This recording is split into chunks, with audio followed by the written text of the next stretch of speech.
প্রজ্ঞা পারিজাত আছি আপনার সাথে। আপনার এই আদর্শ শিক্ষক সম্মান যেটা আশা ফাউন্ডেশন থেকে দিচ্ছে, সেটাতে আপনার কেমন লাগছে? এই সম্মান পেয়ে একটু যদি আমাদের দর্শকদেরকে জানান। নমস্কার, আমি অরবিন্দ ঘোষ।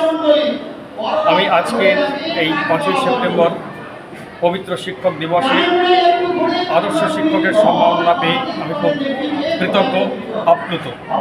আশা ফাউন্ডেশনকে আমার অশেষ কৃতজ্ঞতা। শিক্ষাই জাতির মেরুদণ্ড। আমি নিজে শিক্ষক হিসেবে এতদিন শিক্ষকতার মধ্য দিয়ে এই সত্যটা বুঝেছি যে আমি যদি সারা জীবন ধরে একটা ছাত্রকে সত্যিকার মানুষ করে তুলতে পারি, একজনকেও, তাহলেও জানবো আমার শিক্ষকতা সার্থক হয়েছে।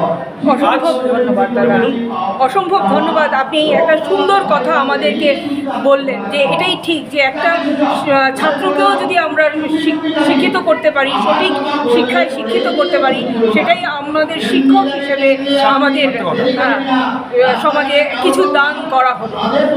শিক্ষাই তো জাতির মেরুদণ্ড।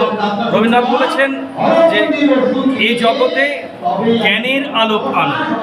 তো জ্ঞানের আলোটা যদি আনতে পারি, তবেই আমাদের দেশ, আমাদের সমাজ, আমাদের জাতি, আমাদের শিক্ষা সব সম্পূর্ণ হবে। ধন্যবাদ দাদা আপনার মূল্যবান কথার জন্য।